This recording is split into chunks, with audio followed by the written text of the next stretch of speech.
Oke, kita mulai. Assalamualaikum warahmatullahi wabarakatuh. Selamat pagi semuanya. Pagi, Pak. Selamat pagi, Pak. Oke, semoga semua dalam keadaan sehat. Sekalipun tadi ada salah satu teman kita izin tidak ikut perkuliahan karena sakit, ya, karena demam. Mudah-mudahan segera sembuh. Ya. Oke, hari ini sebagaimana yang saya sampaikan kepada teman-teman, kita akan berbicara atau mendiskusikan terkait dengan teori variabel dan indikator dalam penelitian kuantitatif. Kalau pada pertemuan yang sebelumnya kita membahas tentang permasalahan penelitian, ini adalah materi lanjutan. Kita akan membahas tentang teori variabel, kemudian indikator dalam penelitian. Adapun capaian pembelajaran yang kita targetkan hari ini, yang pertama, teman-teman nanti setelah mempelajari materi ini diharapkan mampu menjelaskan tentang apa itu teori, apa itu variabel, apa itu indikator. Ya, tentunya teman-teman bisa menjelaskan itu ketika memahami apa itu yang disebut dengan teori, apa itu yang disebut dengan variabel dan indikator. Tanpa pemahaman yang jelas, tanpa pemahaman yang maksimal, sulit untuk kemudian kita bisa menjelaskan tentang teori, variabel, dan indikator penelitian itu. Yang kedua, target dari pembelajaran ini adalah teman-teman nanti diharapkan mampu ya menentukan teori yang relevan dalam penelitian, dan kemudian juga variabelnya, presisi, dan juga indikator-indikatornya. Jadi ada hubungan erat, ya, bahkan tidak bisa dipisahkan antara teori dengan variabel, termasuk juga indikator-indikator ketika kita melakukan penelitian. Capaian pembelajaran yang ketiga, teman-teman nanti diharapkan mampu mengimplementasikan, ya, mampu mengimplementasikan dalam konteks penelitian, baik itu penelitian sebagai tugas akhir ataupun penelitian-penelitian yang lain. Teman-teman, nanti bagaimana ketika melakukan penelitian dan pada akhirnya nanti di akhir semester, di akhir perkuliahan, selama 4 tahun ini, teman-teman akan berbenturan dengan tugas akhir. Mau tidak mau teman-teman diharuskan menyusun tugas akhir, entah bentuknya itu skripsi dan lain sebagainya. Tetapi di tugas akhir itu nanti salah satu adalah teman-teman diwajibkan melakukan penelitian, dan di dalam penelitian itu teman-teman akan berhadapan dengan teori penelitian, variabel, dan indikator-indikator penelitian. Nah, ini adalah target pembelajaran kita dalam materi kali ini.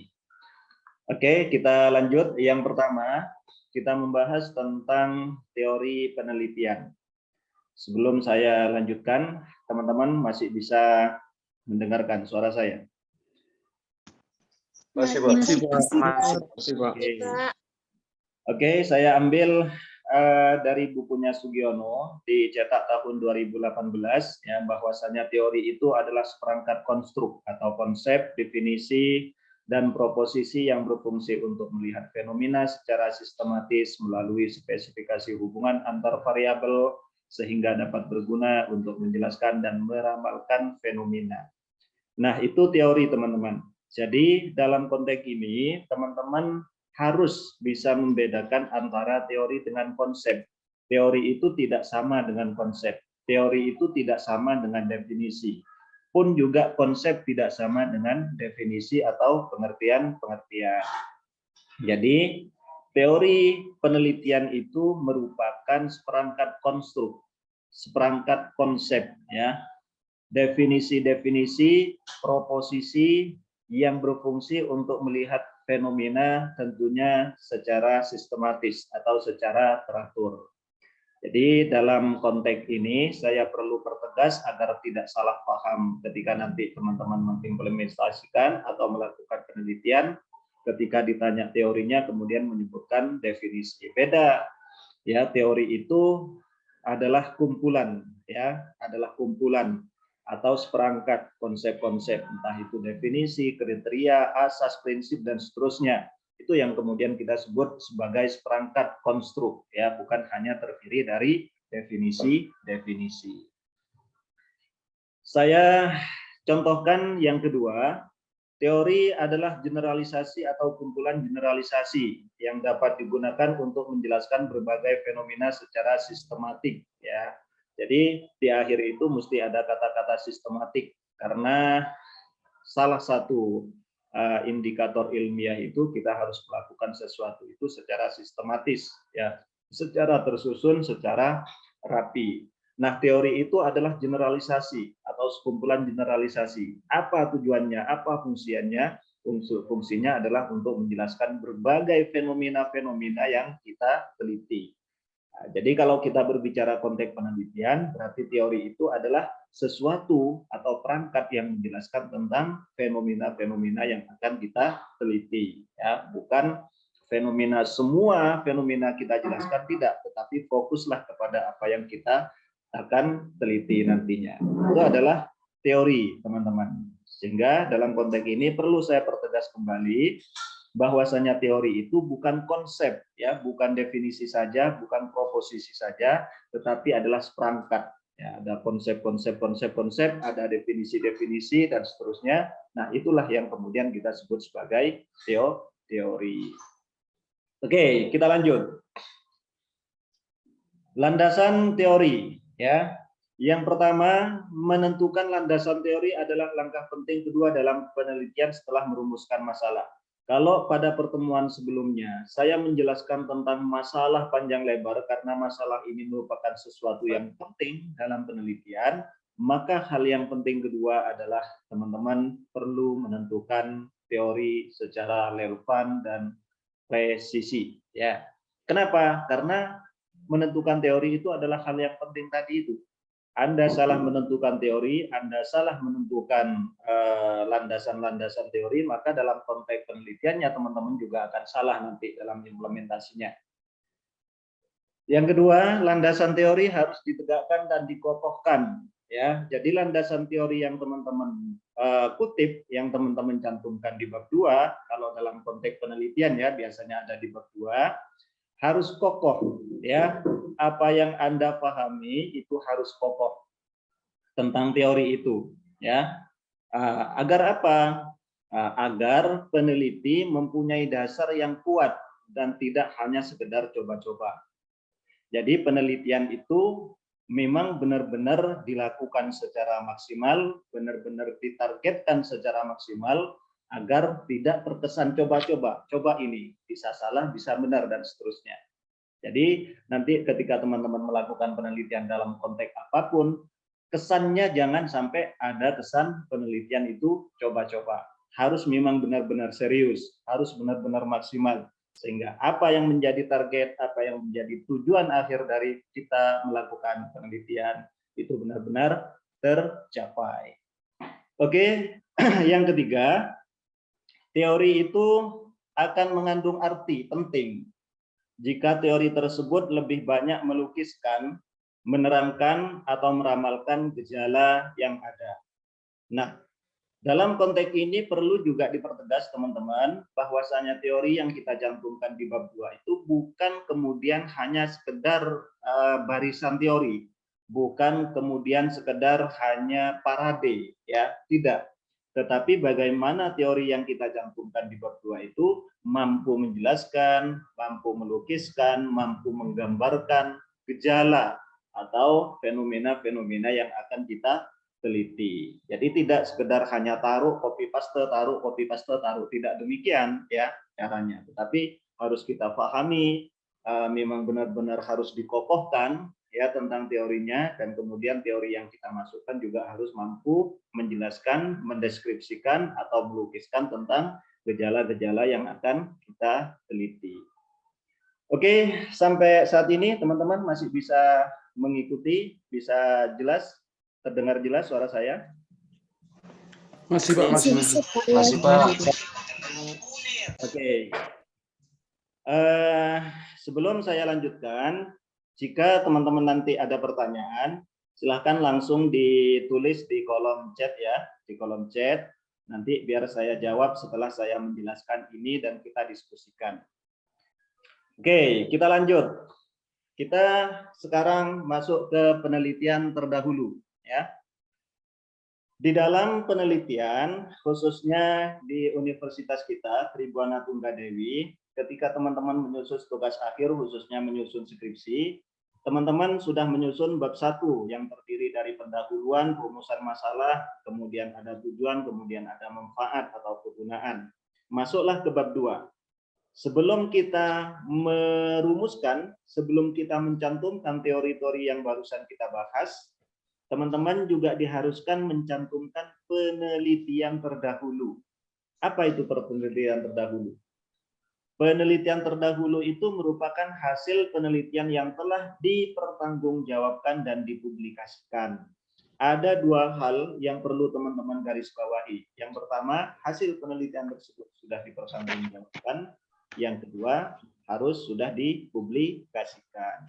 Jadi sederhananya, kalau teman-teman ingin mengutip nanti penelitian terdahulu, kutiplah dari jurnal, ya, karena rata-rata jurnal itu sudah hasil penelitian dan dipertanggungjawabkan.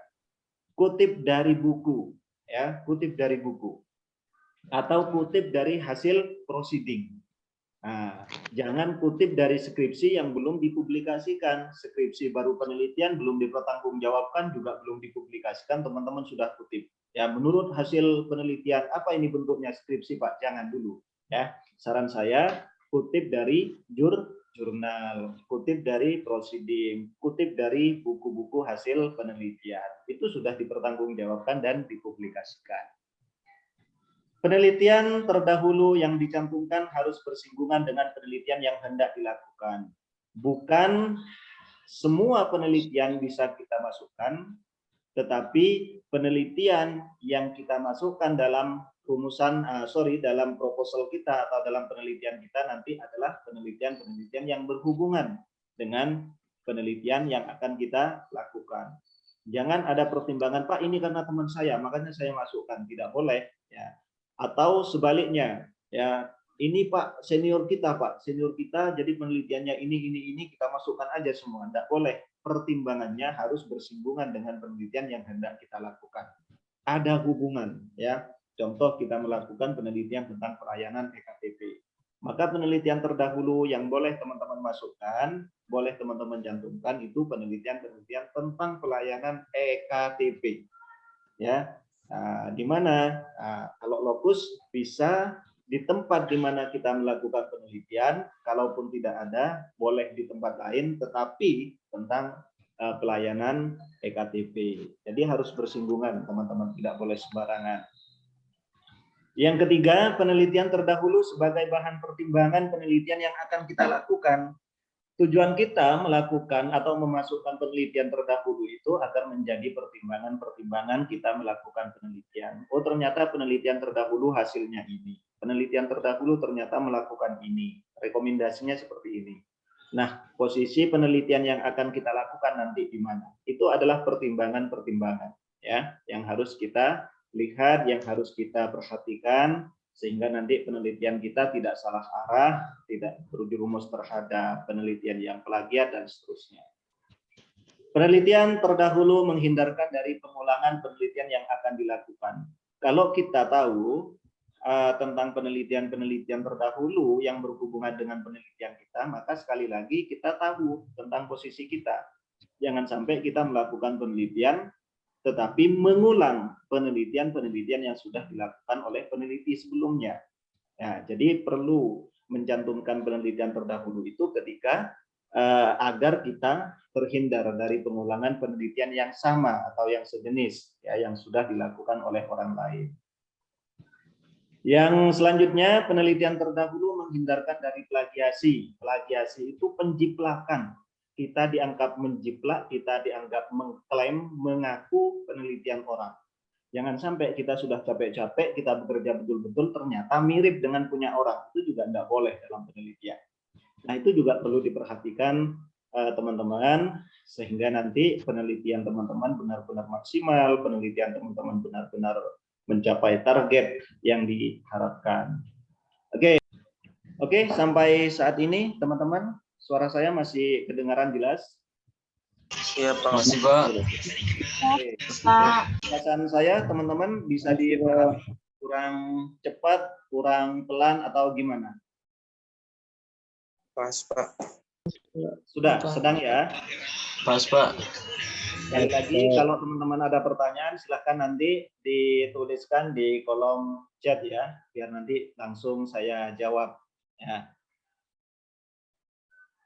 Oke, kita lanjut dulu ke variabel penelitian. Variabel penelitian ini sering kita dengar, ya. Variabel penelitian sering kita dengar. Tidak asing lagi, sekalipun kita belum melakukan penelitian atau teman-teman belum melakukan penelitian, tetapi variabel penelitian itu sudah sering kita dengar. Apa variabelnya? Apa indikatornya?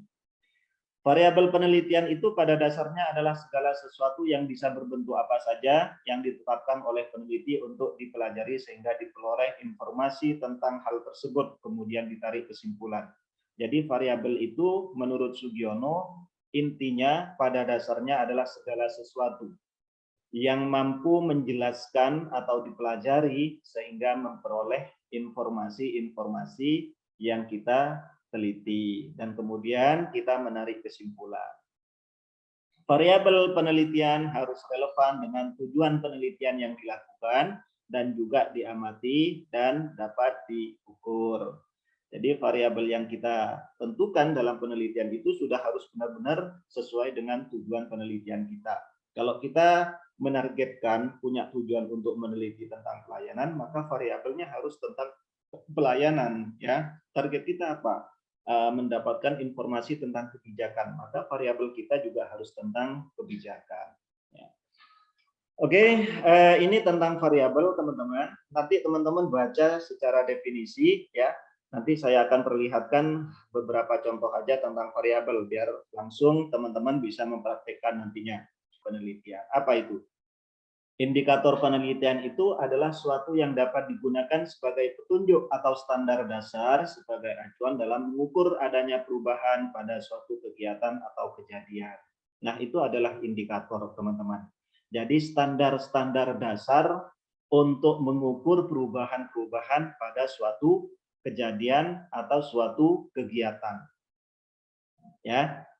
Jadi teman-teman pahami teori variabel indikator itu merupakan satu kesatuan dalam penelitian yang tidak bisa dipisahkan. Adanya adanya indikator nanti akan juga menentukan teorinya, kemudian variabel juga akan menentukan indikator-indikator apa ya sebagai standar dasar untuk teman-teman mengukur atau melihat ya atau mendeskripsikan suatu kegiatan atau suatu kejadian. Oke, biar teman-teman tidak bingung ya. Saya fungsi indikator nanti teman-teman pelajari secara mandiri. Nah, saya ingin mencontohkan begini, teman-teman. Ini ada hubungan variabel, indikator dan definisi operasional ya. Definisi operasional. Contoh, ketika kita menyusun judul penelitian, umpama analisis pelayanan kartu keluarga di Kelurahan Telokomas umpamanya ya. Kemudian kita tentukan bahwasanya dari judul tersebut variabelnya adalah pelayanan. Nah, pelayanan itu kemudian harus kita cari definisi operasionalnya.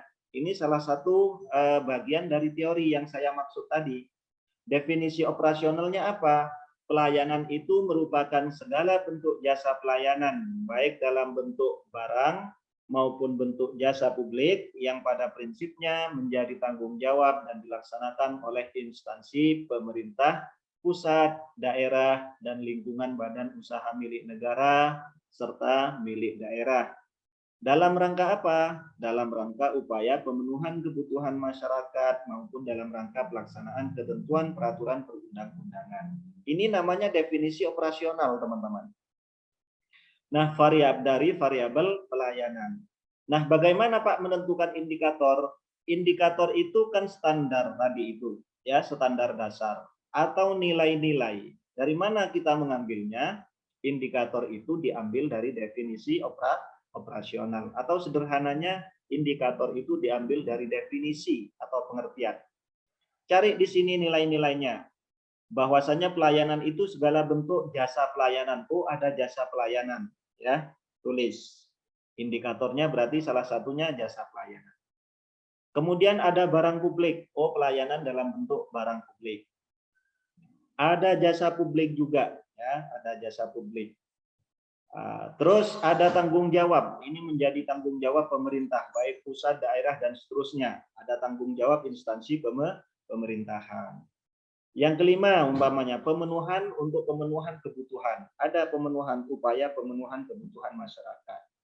Siapa yang melaksanakan atau dilaksanakan dalam rangka apa? Sebagai pelaksanaan ketentuan peraturan. Nah, jadi dari definisi operasional variabel pelayanan, kita sudah bisa menentukan indikator-indikator penilaian. Di kolom chat teman-teman yang di Zoom bisa disampaikan langsung jika ada pertanyaan atau ada tanggapan atau ada hal-hal yang mau didiskusikan. Silakan sebelum saya jawab yang di kolom chat. Saya, Pak. Oke, silakan Mbak Desi. Ya, Pak, pertanyaan saya di sini, contoh nyata landasan teori yang dipakai itu apakah boleh banyak ataukah ada standarnya dalam teori yang dibahas itu, Pak? Dan untuk pertanyaan kedua, definisi operasional itu apakah sama dengan teori atau hanya diambil dari sebagian teori saja? Sekian, Pak. Terima kasih. Oke, terima kasih Mbak Desi Anggita Sari. Pertanyaannya ada dua. Yang pertama, apakah ada ketentuan-ketentuan teori, ya? Apakah boleh banyak, boleh sedikit, dan seterusnya. Oke, terima kasih, luar biasa pertanyaannya.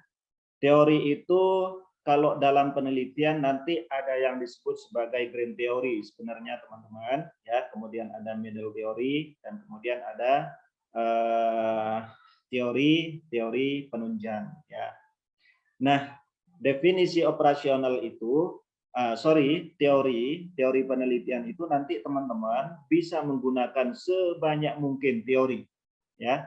Dalam penelitian bisa menggunakan sebanyak mungkin teori, tetapi teman-teman harus bisa menentukan mana green theory. Teori utamanya atau teori pokoknya yang mana. Itu harus, ya. Kalau teori utama nanti bisa di breakdown menjadi definisi operasional seperti ini. Terus Pak, kalau teori yang lain itu menjadi teori penunjang, ya, teori pendukung, ya, sebagai penguat dari teori utama. Nah, definisi operasional ini nanti diambil dari green theory atau teori utama itu. Boleh teorinya banyak nanti, tetapi harus ada satu teori yang itu menjadi pegangan, menjadi teori utama, menjadi teori landasan dalam penelitian. Saya ingin bertanya Pak, berapa minimal kutipan yang ada di latar belakang atau disesuaikan dengan kebutuhan pembahasan saja? Oke, minimal kutipan ya tidak ada batas sebenarnya. Ya, kutipan di latar belakang itu tidak ada batas, tetapi semakin banyak kutipan yang sesuai dengan penelitian teman-teman itu semakin bagus. Tidak mungkin di latar belakang itu umpamanya kutipannya 1, 2, 3 itu nanti penelitiannya diragukan, penelitian coba-coba, ya. Jadi sebanyak mungkin, tetapi harus sesuai atau relevan dengan penelitian yang akan teman-teman lihat. Oke, ada lagi teman-teman yang mau ditanyakan?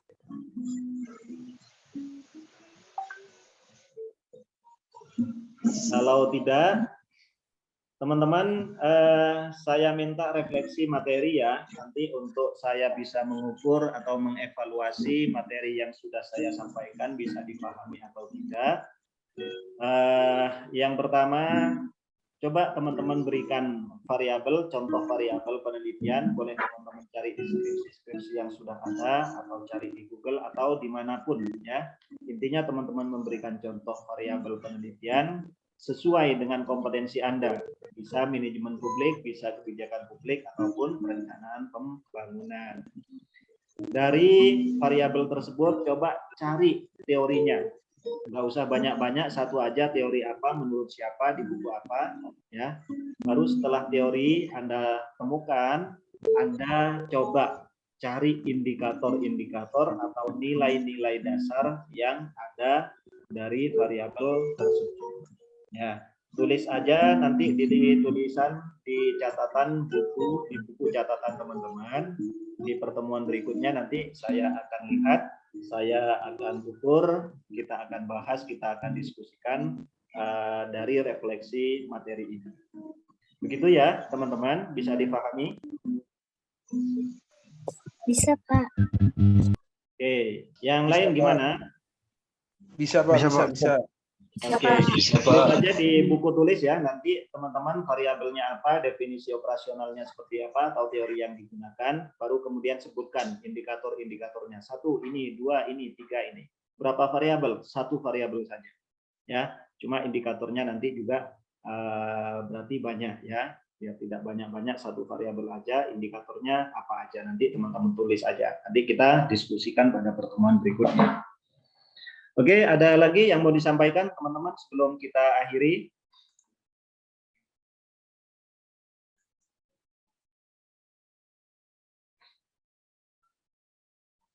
Kalau tidak ada, silahkan saya kasih waktu setengah menit ya untuk teman-teman absen, tulis nama dan NIM di kolom chat, diskusikan.